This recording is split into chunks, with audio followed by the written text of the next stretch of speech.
If they go out tonight, and as I said, they would face the prospect of no European football at all for the first time in 20 years.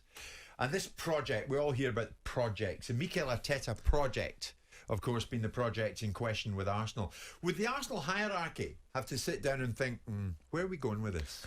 Well, I would think that the Arsenal hierarchy would have been looking at that for some time now. I said, I think 2 years ago, that the ownership of Arsenal is an arm's length subsidiary of American businesses like the LA Clippers and the Colorado Rapids, and that's the level of interest that Kroenke seems to have over Arsenal's opportunity to evolve. And they're going to keep on going backwards and keep on going backwards and keep on going backwards. And here they are now on the cusp of finishing barely inside the top 10 in the Premier League if things stay as they are, and coming out of Europe. If they lose, which I don't think they will, but just say they did for argument's sake and making this particular argument, where have they got it right? And I know that a lot of people are within the confines of Arsenal saying, don't worry about this, we know what we're doing, we've got a project, we know what we're doing, Arteta is our man, we've got a project. And that may be right. And it may well be that it's going to take 2 or 3 years for this to come to fruition. Yeah.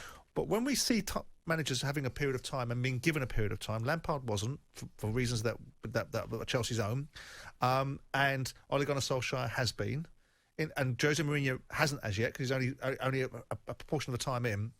But when Klopp, as an example, was given time, you saw the metamorphosis in Liverpool.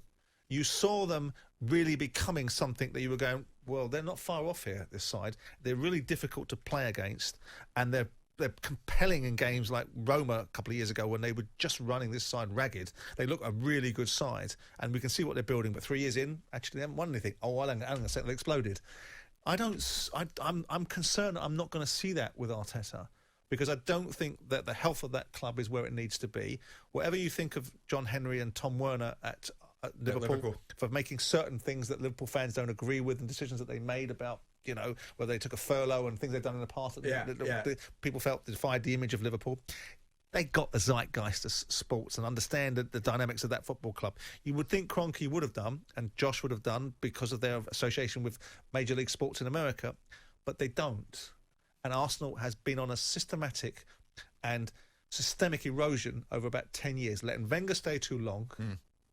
David Dean was never really replaced. Whatever you thought of David Dean, I admired him. No, he wasn't. I admired him for his complete Arsenalness. Yeah. And it was a real benefit to the club. And I just think that with Arteta, for him as a person, if you want to indulge somebody like his coaching technique and abilities, he's probably at the wrong club to do it. He's in the right club to do it if they're going to tolerate it, but in the wrong club to do it because he's not going to be given the kind of support that will be able to give him the opportunity to punch his way out of it. And of course, David Dean is gone, and of course, a long time ago, the late Danny Fisman is no longer around as well. Well, Danny was the financier. He was the architect of the Emirates. Well, Danny was the financier. If they ever wanted to borrow money or discount money, Danny Fisman did it. So he's the brain of a planet. I met him a few times. Sure, and I knew Danny. Impressive. And I knew Danny Fisman, and I know that every time they wanted some money, Danny would do the discounting of player transactions for them. So I know exactly who you're talking about. Do you still think of Arsenal as an elite club?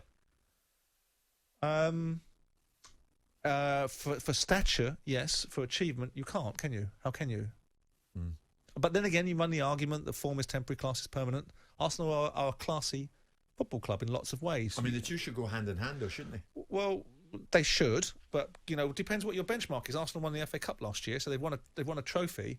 And the questions are about how they get back to where they need to be, which is rattling the top four with regularity, and they're quite a way away from that. Well, there's a lot at stake tonight, and that's why they've got to dump Slavia Prague out of this tournament. As I said, you can get commentary of it live on talkSPORT. That was a look ahead to what's going on in the Europa League tonight.